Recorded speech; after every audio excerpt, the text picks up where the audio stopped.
우리가 읽은 이 본문의 말씀은 솔로몬 이후로 다음 왕이 이제 되었던, 또 되어야만 했었던 르호보암과 여로보암이라고 하는 사람을 필두로 하여서 결국 갈라지게 된 그 나머지 북이스라엘에 대한 내용입니다. 특별히 이 르호보암이 솔로몬의 아들로서 그 왕위를 이제 받고자 하였을 때 이스라엘 사람들은 여로보암이라고 하는 사람들을 앞세워서 다 몰려와 우리에게 이 고된 부과된 노역과 또 세금 등을 감면해 달라고 너무 힘들다고 요청을 했었는데요. 그러나 우리가 알다시피 이 일에 대해서 르호보암은 원로들의 말, 지혜 있고 또한 하나님을 경외했던 그 솔로몬과 그때의 이스라엘을 풍족히 또 부어주셨던 하나님의 축복을 보았던 그 원로들의 말을 듣지 않고 자신과 함께 자라났던 이 젊은 신하들의 말을 귀 기울여 듣게 됩니다. 만약 왕이 그들을 선대하고 또 그들에게 좋은 말을 하여 축복한다면 그들은 영원히 당신의 백성이 될 겁니다 라고 하는 이 원로들의 말을 무시하고 오히려 더 독한 말, 또한 나쁜 일, 그렇게 무서운 벌과 또 고된 노역으로 그들을 부과하여 옥매일 때 그들을 다스릴 수 있으리라 라고 한 혈기 가득한 정말 성질대로 하자는 그 사람의 마음을 쏙 시원하게 할 그런 말을 했던 젊은 신하들의 말을 이 르호보암은 들었던 겁니다. 이에 사무엘에 다시 모이자고 했었던 그들과 다시 함께 마주하게 됐을 때 르호보암은 정말로 이렇게 말을 합니다. 내 아버지는 가주 채찍으로 너희를 다스렸지만 나는 전갈 채찍으로 그렇게 너희를 다스릴 것이다 라고 하며 오히려 그들에게 부과된 그 모든 노역과 어떤 세금 등을 더 올릴 것임을, 더 크게 할 것임을 이야기했는데요. 그러자 사람들이 무엇이라 합니까? 더 이상 이 다윗의 집에 우리가 얻을 것이 없고 또 우리가 그 앞에서 그를 섬길 필요가 없다라고 하는 말을 남기고 10지파, 그래서 10지파의 베냐민 반지파까지 해서 북이스라엘과 남유다로, 유다와 또한 이 베냐민 반지파로 그렇게 그 나라는, 이스라엘은 쪼개어지고 맙니다. 그런데 오늘 이 배경 가운데에서 이렇게 쪼개어 갈라진 그 두 나라로서 이제 존재하기 이전에 그 초기에, 그 갈라진 초기에 르호보암과 또 군사들, 유다의 장로들과 사람들은 힘을 모아서 북이스라엘 여로보암의, 말하자면 반란 세력이죠, 그 세력을 진압하고자 했었는데요. 이것이 바로 우리가 오늘 읽은 역대하 11장의 내용입니다. 즉 나라가 갈라진 이 할아버지 다윗으로부터 솔로몬 나의 아버지, 그렇게 융성하고 또 부강했던 이 나라를 완전히 갈라버린, 정말로 이 르호보암 입장에서는 나쁘고 또 악한 사람들, 그들로 말미암아 고생하고 또 피폐해질 백성이라고 하는, 그러니 하나님의 영광과 그 나라를 위함이다라고 하는 어쩌면 명분을 내세워서라도 그들은 군사들을 출정시켜 이 여로보암과 그 나머지의 세력들을 소탕하고자 했다라고 하는 겁니다.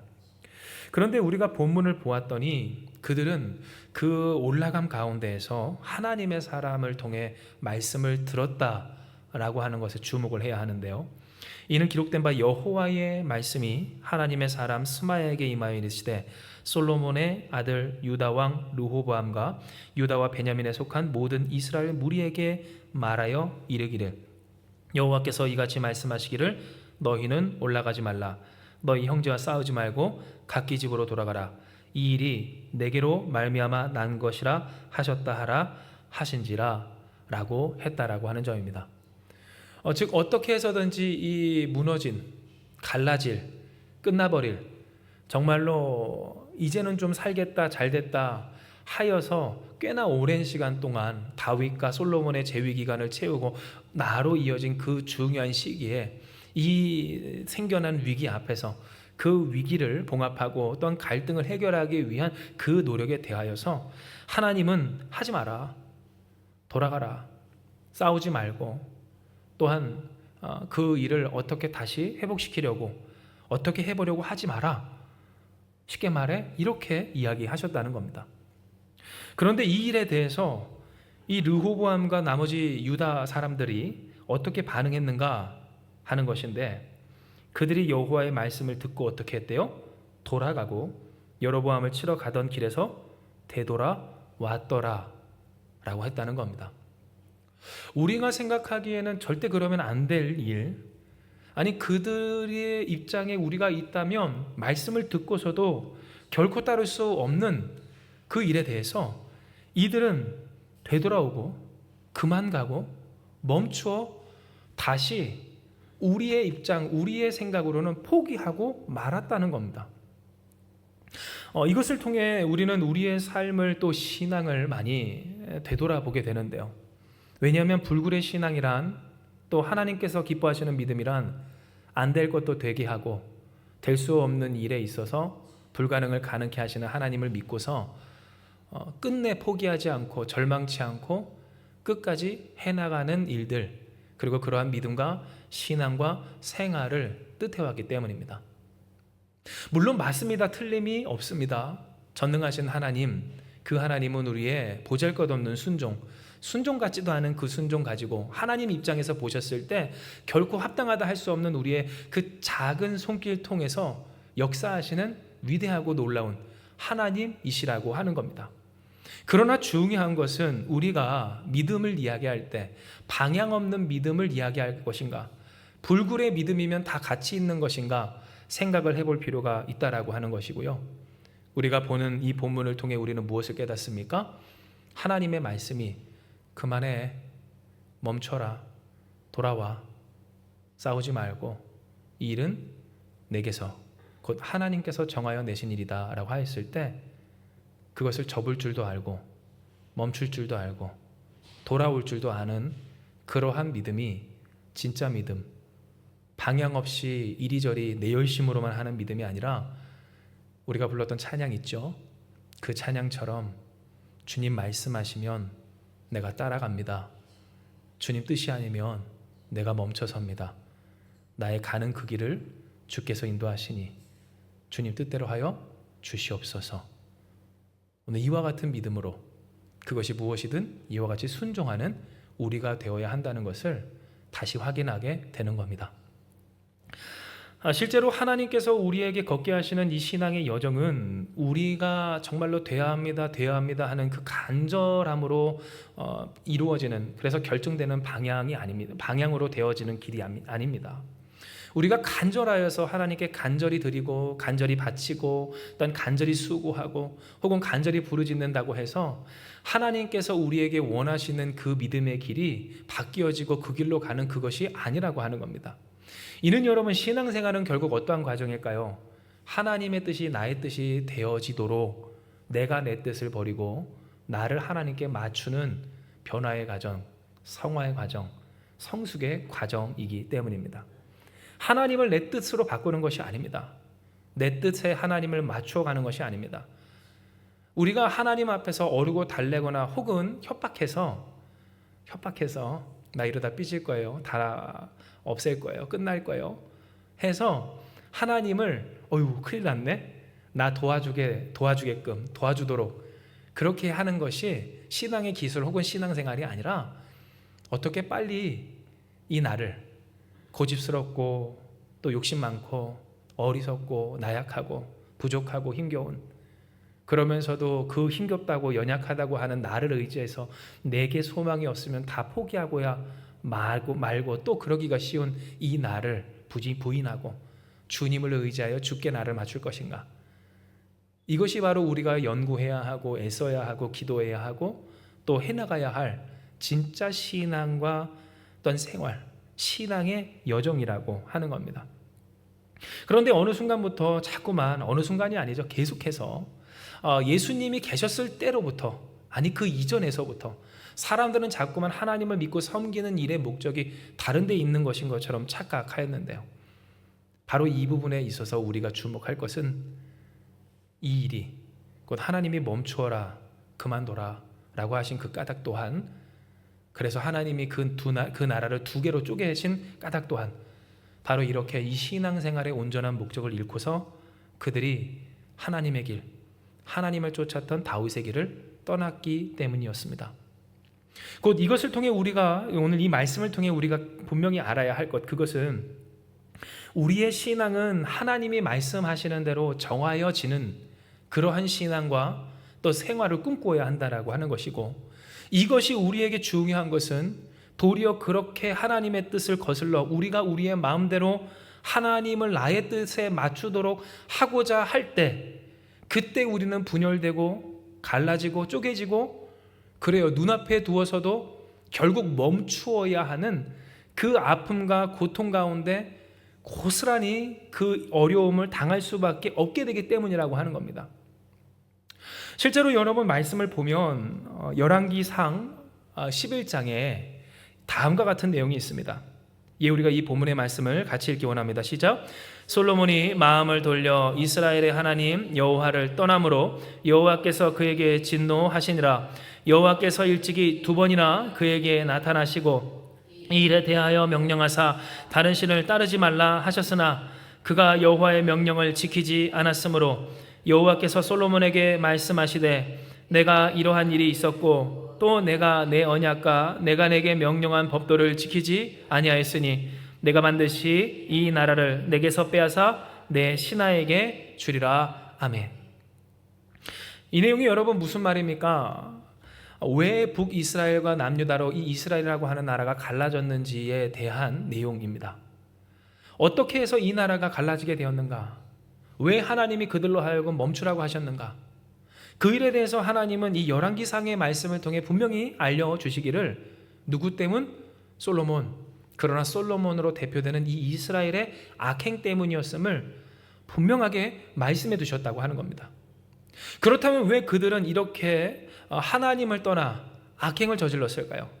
우상신을 섬기며, 그래서 말록, 밀곰 혹은 아스타롯과 같은 그러한 이방신들을 다시 섬기게 되었겠습니까? 이는 그들의 신앙과 생활의 목적, 그 삶의 목표가 내 소원과 욕망을 이루는 일에 있었기 때문입니다. 지금도 보십시오. 우상의 특징, 하나님과 우상의 특징, 그 차이는 그가 누구를 따르고 무엇을 이루게 하는가에 달려 있습니다. 즉 우상은 결국 우리에게 무엇을 말합니까? 당신의 마음속 깊은 곳에 있는 소원, 그 소원대로 살 수 있도록 이러하라 저러하라 따르라고는 하지만 결국 그 목표가 어디? 내 소원을 이루는 일에 다들 있다라고 하는 겁니다. 자식을 산채로 바치면서까지 이 이방 민족이나 이스라엘 민족이 이루고자 하는 그들의 소원이 있거나, 혹은 하지 말라는 일을 하면서까지 하나님을 배척하고 뒤로 멀리 잊어버리면서까지도 그렇게 하고야 마는 일들에 있어서 왜 그랬을까? 하나님이 기뻐하시지 않는 일들에 대해서 그것을 하고 싶고, 하나님이 원치 않은 것들, 명하여 하지 말라 금하신 일들에 대해서, 금하신 것들에 대해서 갖고 싶고 이루고 싶은 그들의 마음이 무엇을 통해? 우상을 통해. 된다 하는 우상, 하라 하는 우상, 따르면 된다, 이렇게 해라, 방법을 알려주마 하는 그 우상을 섬기는 모습 속에 나타나게 되었을 뿐이라고 하는 겁니다. 실제로 이와 같은 모습들은 출애굽기에서도 분명하게 나타나지 않았습니까? 우리가 아는 바 시내산에서 하나님이 이 모세에게 십계명 두 돌판과 함께 언약을 주실 그 무렵에 이스라엘 백성 아론을 부추겨서 무엇합니까? 내가 원하는 재료로 내가 원하는 모습을 가지고 금송아지상을 만들어 그것을 하나님이라고 부르며 기뻐 뛰며 난리가 났었습니다. 지금도 여전히 그랬지만 우리가 끊임없이 싸우는 진짜 신앙과 신앙의 껍데기를 가진 그릇된 신앙의 차이가 어디 있는가? 내가 원하는 하나님상으로, 내가 원하는 하나님 역사로, 내가 원하는 나의 소원을 목표로 헌신을 해도 수고를 해도 그렇게 하고 싶지, 하나님 뜻 따라 내 맘대로 살지 않도록 하게 하여 주시옵소서. 제발 내 뜻대로 안 되게 해주세요 하나님. 정말로 내 소원대로 안 되게 해주세요 하나님. 제발 소원입니다. 하나님 뜻대로만 되게 해 주시옵소서 하는 그 신앙의 싸움에 있어 누가 기뻐하고 누가 즐거워하고 누가 바라고 누가 소망하는지. 그러니 여러분, 이 진짜와 가짜의 그 싸움에 있어 분명한 것은 누구를 따르는가? 내 욕망을 따라, 나를 따라 신이라고 하는 존재가 나에게 맞추어져야 하는가, 아니면 내가 하나님께 맞춰야 하는가에 일에 있었음을 우리는 깨닫게 되는 겁니다. 진정 이스라엘은 솔로몬 이후로부터 범죄하기 시작합니다. 이는 솔로몬이 많은 첩과 철을 두었기 때문이었고요. 이 자신의 아내들을 만족시키기 위해서 그들을 위한다는 명목하에, 지금으로 따지면 뭐 다문화적인 그런 어떤 정책이겠죠. 물론 그것이 나쁘다는 것은 아니지만, 지금 이 시대에 그렇다는 건 아니지만, 적어도 하나님이 다스리는 신정국가로서 이 이스라엘 가운데 그 일이 일어나지는 않았어야 했을 텐데, 솔로몬은 무엇합니까? 신상을 두게 됩니다. 우상을 두게 됩니다. 그것을 위에서부터, 왕궁에서부터, 그곳에서부터 자신의 유익과 이익, 그 인생의 목표와 나라를 다스리는 거시적인 그러한 방향성을 가졌다라고 하는 미명하에 하나님 앞에서 그 뜻을 어겨 범죄하기 시작했다라고 하는 겁니다. 그러다 보니 이스라엘 사람들도 당연히 하나님을 떠나게 됩니다. 왜냐하면 그들 또한 사실 모두 다 다윗과 같지는 않았기 때문입니다. 하나님의 뜻 맞춰 살기보다도 내 뜻에 하나님이 맞춰주기를 원하는 것이 솔직한 그들의 심정이었습니다. 그런데 솔로몬이 그렇습니다. 더군다나 솔로몬은 무슨 왕입니까? 지혜의 왕 아닙니까? 지혜의 왕이 지금 우상을 섬기고, 또 지혜의 왕이 우상의 제단을 세우고, 지혜의 왕이 그 우상을 섬기는 그들을 축복하여 주고 지원합니다. 당연히 이스라엘은 무엇했을까요?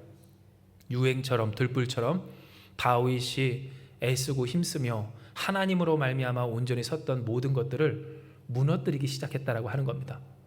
나라의 살림은 나아졌습니다. 좋아졌습니다. 하나님이 복 주셨습니다. 이스라엘도 잘 살았습니다.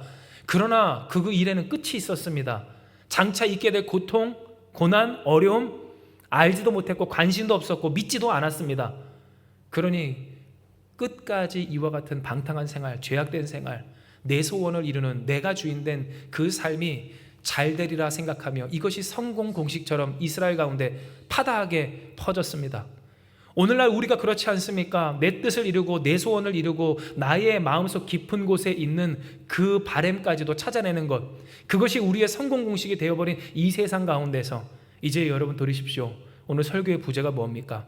그 최소한의 도리조차 지키고 싶지 않은 많은 사람들의 모습을 우리는 마주하게 된다라고 하는 겁니다. 진정 그렇습니다. 우리가 지금 겪고 있는 이 현실의 괴리는, 그래서 내가 생각하고 내가 느끼고 혹은 배워왔던 이 세상의 성공 공식과 정말로 세상이 돌아가는 이 성공이라고 하는 세상적인 어떤 부귀와 영화와 능력과 권세를 이루는 일에 있어서조차도 사람들이 겪는 그 크나큰 갈등과 고민은 지금까지 우리가 세상에서 흔하게 배워왔던 내가 주인된 주체적인 삶, 내가 살아가는 그 삶과는 전혀 정반대의 길이기 때문입니다.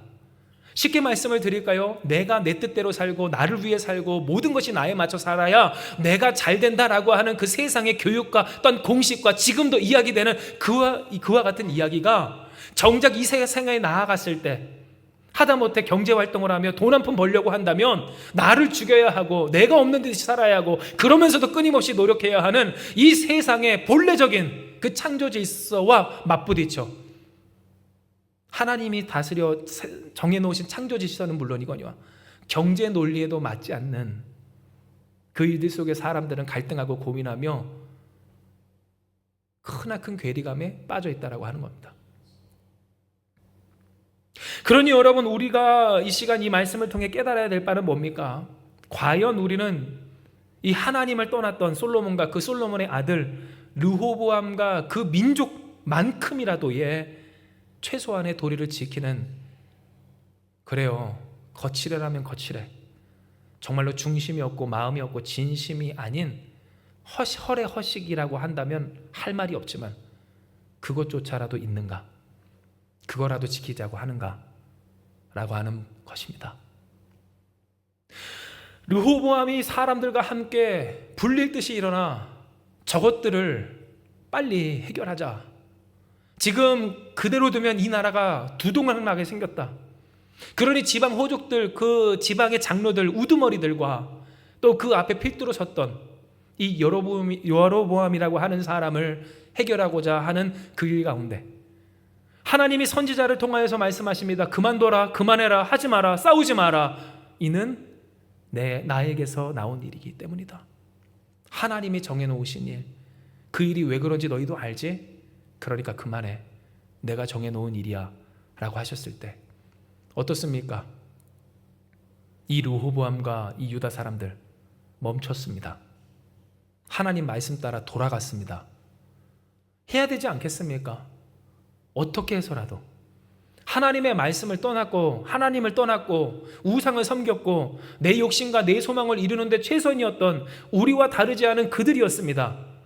그런데 그들은 무엇합니까? 오늘 이 말씀에 있어 그들은 그것이 헐이든 허식이든 거짓이든 혹은 가증스러운 진심이 없는 그러한 행위이든 상관없이 했다는 겁니다. 최소한의 도리라도 하나님의 말씀이 그들에게 떨어졌을 때 그들은 무엇해요? 복종했다는 겁니다.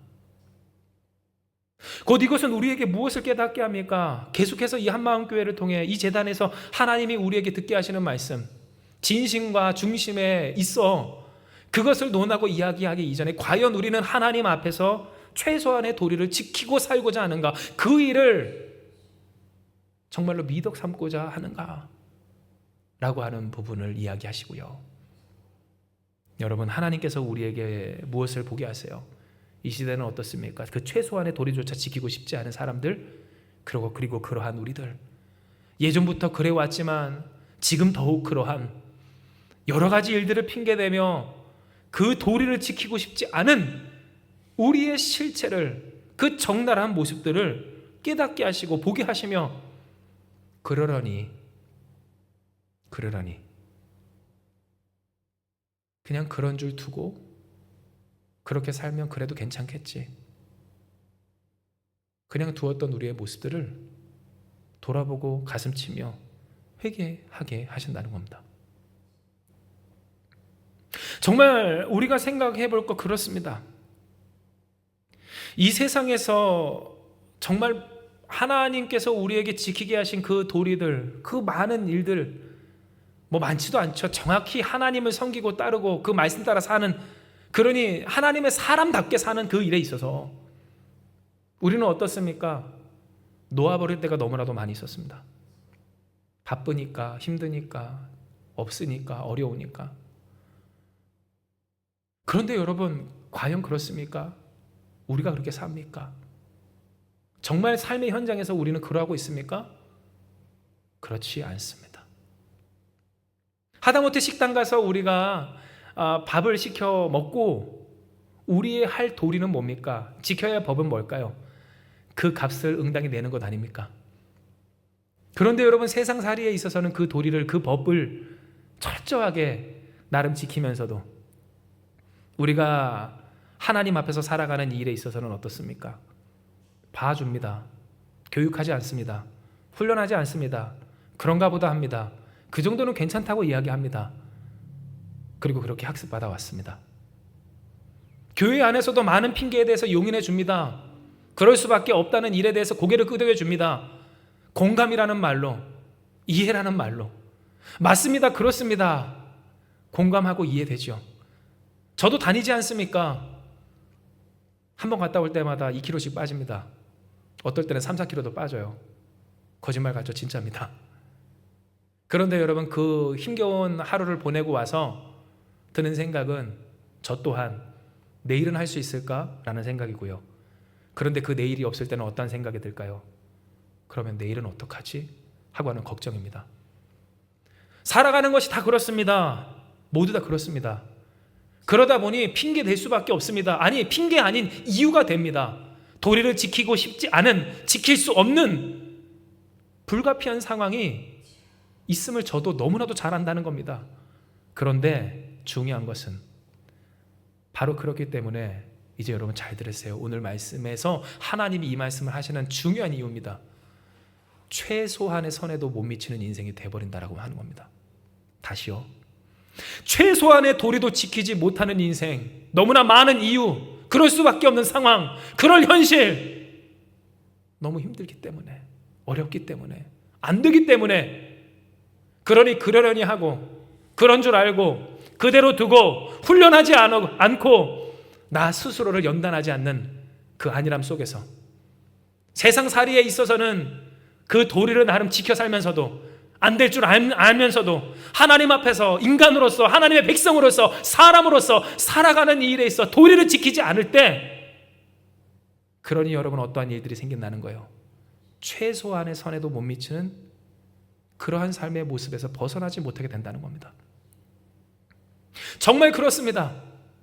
우리가 사람과 사람을 나누고 어떤 사람을 떠올리고 나를 그렇게 생각하자라고 하는 것은 아니지만, 우리가 어떤 한계라고 이야기하는 것들을 생각을 해보면 그 한계는 언제 넘어지게 되겠습니까? 그 한계를 넘어서기 위한 한 걸음의 분투가 있을 때 그 한계가 넘어지는 줄 기억하시길 바랍니다. 그 한계에 이르기까지, 당장 그 한계에 오르는 것도 너무나도 힘들지만 그것을 넘어서는 것은 불가능한 그 현실, 그 상황과 그 어려움 속에서 누가 넘는가? 누가 넘어가는가? 그것은 첫째로 하나님께서 허락하시는 사람, 주장하시는 사람, 인도하시는 사람이고, 그러나 그 인도하심이 누구에게? 우리에게 있음을 우리가 기억할 때. 왜요? 우리는 하나님의 자녀니까. 그 하나님의 자녀된 권세 속에서 하나님이 가르치시는 그 방향으로 하나님의 자녀된 도리를 지켜 최소한의 도리를 넘어 살고자 분투하며 힘쓸 때, 우리 찬양하지 않습니까? 전능하신 하나님, 불가능이 없으신 하나님. 믿는 자에게는 뭐가 없대요? 하지 못하는 일이 없다고. 그 역사를 이루시는 하나님의 손길 속에 우리는 한계를 넘는다는 겁니다. 그리고 이와 같은 한계는 우리의 삶과 또한 우리의 관계, 우리의 생활에서도 분명하게 나타납니다. 예수님 잘못 믿으면 그 삶이 힘들다라고 하는 그런 정말 저렴한 공식이 아니라, 정말로 하나님 안에서 온전한 사람을 이루지 못하는 가정은 그 상황이 어떻든, 그 현실이 어떻든, 얼마나의 부귀와 영광과 능력과 권세가 있든지 할 것 없이 그 안에 평화가 없고 기쁨이 없고 선함이 없는, 그래요, 성령의 열매가 없는 그러한 삶의, 그래요, 수준이 못 미치는 모습들을 보이게 된다라고 하는 겁니다. 단순히 있고 없고의 문제가 아닙니다. 수준에 못 미친다는 것. 그리고 그것은 우리의 삶의 경제적인 부분, 생활적인 부분에서도 또 지대한 영향을 미칩니다. 내 삶이 관리되지 않습니다. 끊임없이 세상의 것에 중독이 됩니다. 내가 지켜야 할 나의 삶의 도리를 지키지 않습니다. 그러니 옆에 있는 사람에게 사람으로서 지켜야 할 도리를 지키겠습니까? 그렇지 않습니다. 돈이 많다고 해서 그 도리가 지켜지는 것도 아니고, 돈이 없다고 해서 더 도리를 잘 지키는 순수한 믿음의 당사자라는 것도 아니라고 하는 겁니다. 그런데 여러분, 그렇다 보면 어떻게 될까요? 있는 것도 잃게 됩니다. 수준이 점점 낮아지게 됩니다. 그 수준을 넘어서지 못하게 될 뿐더러 최소한이라고 하는 그 선조차 넘지 못한, 못 미치는 인생이 되고 만다는 겁니다. 즉 여러분, 오늘 우리가 하나님 앞에서 듣게 되는 이 모습, 이 말씀, 이스라엘 백성들은 어땠습니까? 부귀와 영광과 능력과 권세가 있었습니다. 하나님께서 그들을 축복하시며 그들을 다스리시며 주장하시는 역사가 그들 가운데 있었다고 하는 겁니다. 그런데 그들은 무엇합니까? 그 도리를 지키고자 하지 않았습니다. 많은 이유가 있었죠. 많은 이유가 있었습니다. 그런데 그 이유에 대하여서 그들은 무엇했습니까? 싸우질 않았습니다. 그러려니 했습니다. 그런 줄 알았습니다. 그대로 뒀습니다. 그러니 어떻게 됩니까? 그냥 드러납니다. 나라가 갈라졌습니다. 크나큰 고통을 겪게 됩니다. 하나님이 선지자를 통해 분명히 말씀하십니다. 이 일로 말미암아 너희의 자손을 내가 괴롭게 할 것이라. 하나님은 분명하게 말씀하셨다는 겁니다. 즉 오늘 이 시간 하나님은 우리를 되돌아보게 하시는 겁니다. 누구를 생각하고 누구를 떠올리며 그 사람을 욕하자라고 하는 것이 아닙니다. 나는 어떠했는가 라고 하는 것이며, 오늘 이 시점에서 하나님이 우리에게 결단하게 하시는 말은 뭡니까? 오늘 설교의 부제처럼 그 최소한의 도리조차 지키고 싶지 않은 오늘 이때 그 도리를 지키는 인생, 최소한의 선을 넘어서고자 항상 말하고 기도하지만 그러나 그 선을 넘기까지 그 최소한의 도리, 그 도리가 있는 그 선을 지키고 싶지 않은, 지키려 하지도 않는 그러한 세상과 사람들 혹은 내 모습 앞에서 우리는 우리의 마음을, 우리의 중심을 진정 주께 드려 힘써 싸워야 한다는 것을, 결단해야 한다는 것을 하나님은 말씀하여 주시는 겁니다. 진정 본문 역대하 11장 2절에서 4절의 말씀을 보면 바로 이와 같은 내용이 분명하게 드러나는 구절입니다. 이에 우리가 다시 한번 말씀을 읽습니다. 시작. 여호와의 말씀이 하나님의 사람 스마야에게 임하여 이르시되 솔로몬의 아들 유다 왕 르호보암과 유다와 베냐민에 속한 모든 이스라엘 무리에게 말하여 이르기를 여호와께서 이같이 말씀하시기를 너희는 올라가지 말라 너희 형제와 싸우지 말고 각기 집으로 돌아가라 이 일이 내게로 말미암아 난 것이라 하셨다 하라 하신지라 그들이 여호와의 말씀을 듣고 돌아가고 여로보암을 치러 가던 길에서 되돌아왔더라. 아멘. 초기였습니다. 분쟁은 초기에 잡아야 하고 또한 이 쿠데타의 위협은 초기에 진압시켜야 됩니다. 그것은 역사적으로도 드러나는 바이고 그러니 여러분 그 일촉즉발의 그 상황에서 어떻게 대처하느냐는 우리의 기로 그리고 이 세계 역사의 기로를 그리고 판도를 바꿔왔습니다. 그런데 그 상황에서 하나님은 이들에게 그 유다 백성에게 말씀하셨습니다. 하지 마라. 내가 정한 일이다. 내가 이미 그 열지파를 떼어서 여로보암에게 주기로 했다. 선지자를 통해 여로보암에게도 말씀하시고 또 솔로몬에게도 말씀하신 바임을 상기시켜 주셨다는 겁니다. 그런데 그렇게 하나님의 말씀하심에 그들은 무엇합니까? 멈춰섭니다. 내 욕망과 소망을 이루는 것보다 최소한의 도리를 지키는 일을 그들은 택했다고 하는 겁니다.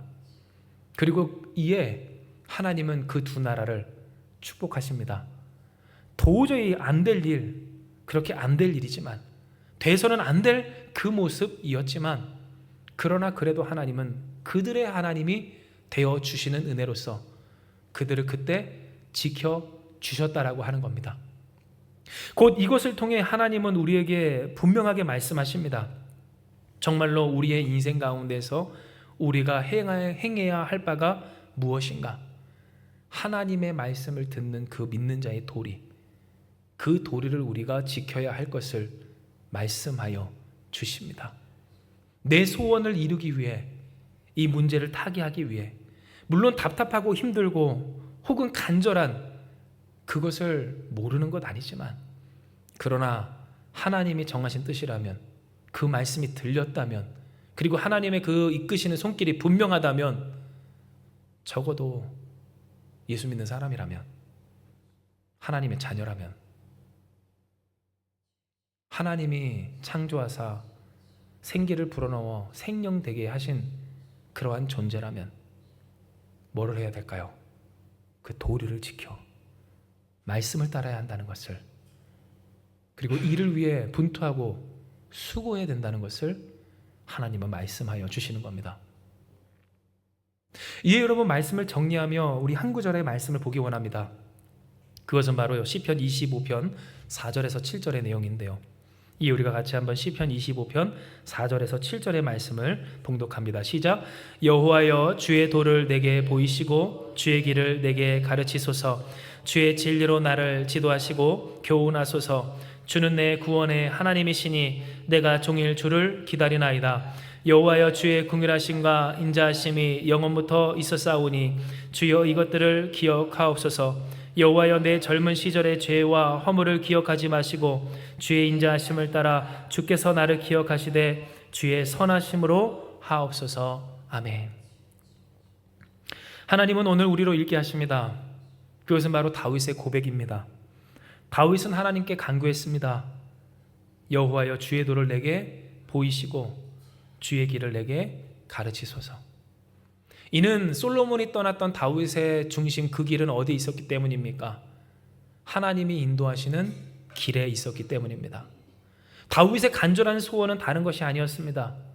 우리가 앞서 잠깐 이야기했던 것처럼 하나님 제발 내 뜻대로 마시고 하나님의 뜻대로 되기 원합니다 했던 사람이 이 다윗이었다라고 하는 겁니다. 내게 간절한 소원이 있습니다. 나를 힘겹게 하는 문제가 있습니다. 그 갈등과 외로움과 억울함 속에 다윗도 있었습니다. 모든 것을 다 잃어버렸습니다. 지위도 재산도 집도 사랑하는 가족도 잃었습니다. 그러니 여러분, 미갈이 다시 돌아왔을 때 그 집이 어떻게 됩니까?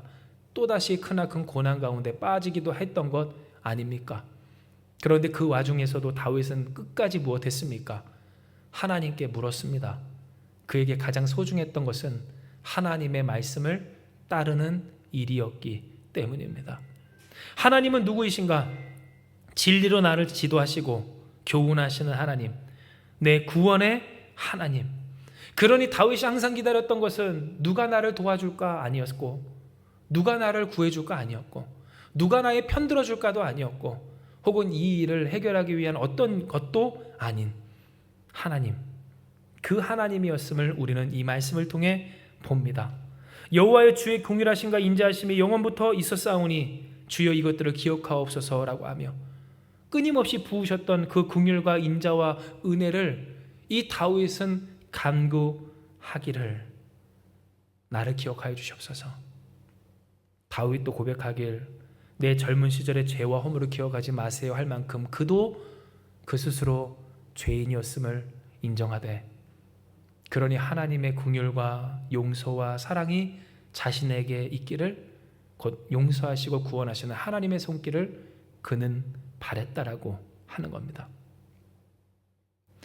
이 사랑하는 여러분, 오늘 이 시간 이 말씀대로 우리에게 허락하신 하나님의 이 뜻 앞에서 결단하는 우리가 되길 주님의 이름으로 축복합니다.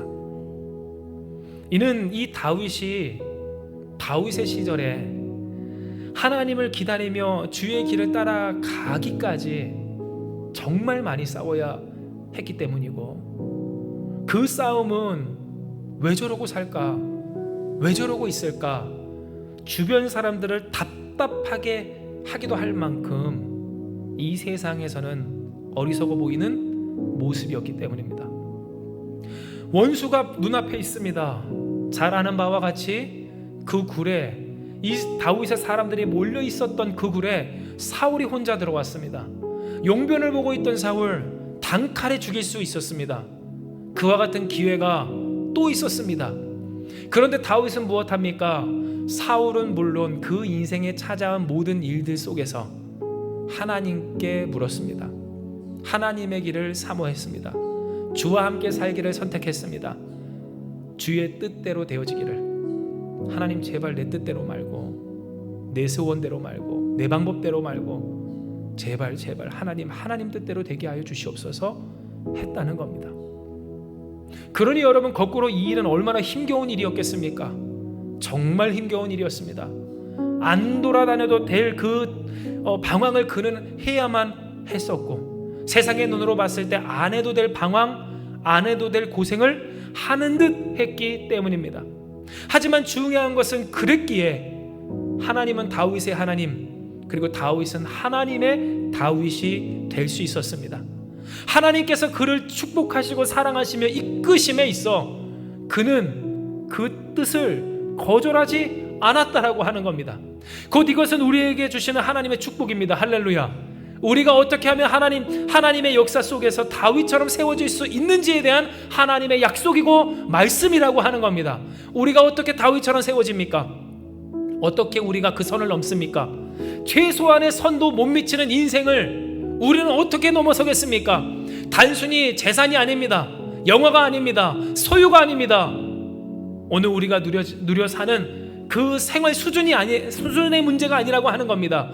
어디에 살든 우리를 하나님의 자녀된 건세로서 자녀답게 살게 하시는 은혜의 당사자로 살아가겠는가에 있어서, 그리고 그 속에서 맞아요, 세상의 복도 있게 되는 줄 기억하시길 바랍니다. 항상 취해 있는데 어떻게 돈을 벌겠습니까? 항상 싸우고 있는데 어떻게 세지 않겠습니까? 항상 그 가운데 절망하고 좌절하며 방황하고 있는데 어떻게 그 생활기 혹은 가정이 온전하겠습니까? 어떠한 상황이든 어떠한 수준이든 교만하고 자만할 것 없습니다. 주의 뜻에 그 도리를 다하여 최소한의 도리라도 지켜 말씀에 허례허식이라도 좋으니 순종하고자 하는 그 싸움이 있는가에 있어서 하나님은 오늘 우리에게 힘겹고 어렵고 포기하고 싶고 그냥 그렇게 두고 싶고 안 본 채 하고 싶은 그 일에 있어 결단하며 싸우며 수고하며 헌신하는 우리가 되어야 할 것을 말씀하여 주시는 겁니다.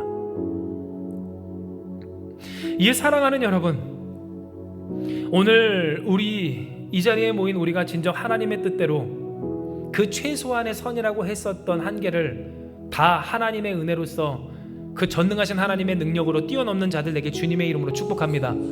이것은 여러분 우리의 결단, 하나님께서 역사하시지만 우리의 순종에 그리고 우리의 수고에 우리의 분투에 달려있다 해도 과언이 아닌 일이고요.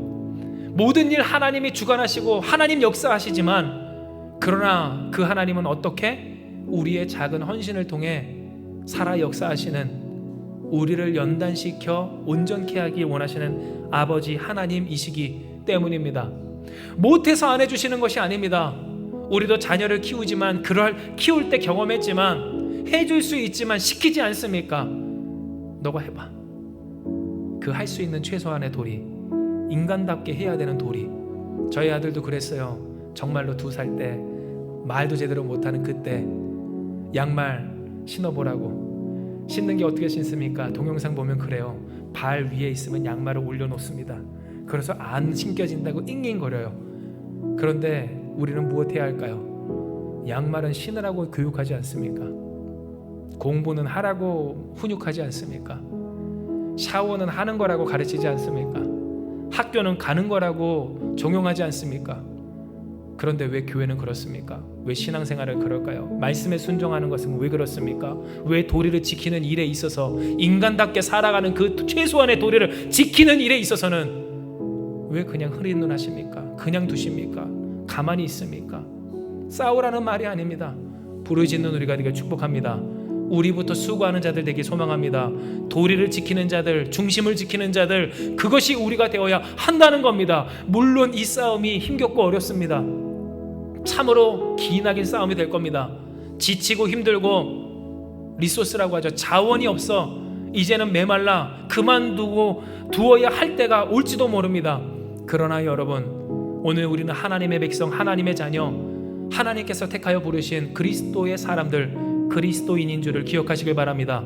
세상의 빛과 소금의 역할을 입으로만 부르짖는 것이 아니라 진정 우리의 인생과 가정과 이 땅 가운데 도리를 지켜 최소한의 선이라고 하는 그 선조차 미치지 못한 오늘 우리와 같은 많은 사람들이 주의 말씀대로 그 뜻 따라 살아 하나님께서 주시는 그 영광과 은혜 속에 아버지의 영광이 우리의 영광이 되는 그 축복으로 다윗의 영광, 하나님의 영광, 하나님께서 허락하여 주시는 그 은혜와 사랑과 복락을 누리고 전하는 저와 여러분 우리가 되기를 주님의 이름으로 축복을 합니다. 이 시간 이 말씀 기억하시면서 우리 함께 기도하며 나아가기 원합니다. 기도하시겠습니다. 하나님, 오늘 우리에게 허락하여 주신 이 말씀대로 우리가 이제 결단하며 다시 엎드립니다. 회개하고 또 자복하기를, 최소한의 도리조차 지키지 않았던 우리의 연약함을, 그 허물과 죄를 주 앞에 회개하며 나아가오니 아버지여, 우리의 신앙과 생활의 목적과 목표를 올바로 하는 우리가 다 되게 하여 주시옵소서. 내 소원 내 뜻을 이루는 것이 신앙생활의 목표가 아님을, 나에게 하나님을 맞추는 것이 신앙의 작업이 아님을, 나를 죽여 하나님께 맞추고 그 말씀 따라 살아가는 도리를 지키는 일이 우리가 끊임없이 해나가야 할 작업임을, 신앙생활임을 알려주셨사오니 주여, 이제 우리 그 도리를 지켜 말씀을 따라 주를 찾아 주께 엎드려 주를 의지하며 순종하며 승리하는 이 한마음교회가 되게 하여 주시옵소서. 하나님이 해주시기만을, 누군가 해주기만을, 사람의 도움을 구하며 안일히 살기를 최소한의 도리는 잊은 채 이 세상에서는 그렇게 살되 하나님 앞에서는 아니라고 그러려니 했던 이 유약한 우리를 굳건히 하여 주셔서 체질이 바뀌기 원합니다. 본질이 바뀌기 원합니다.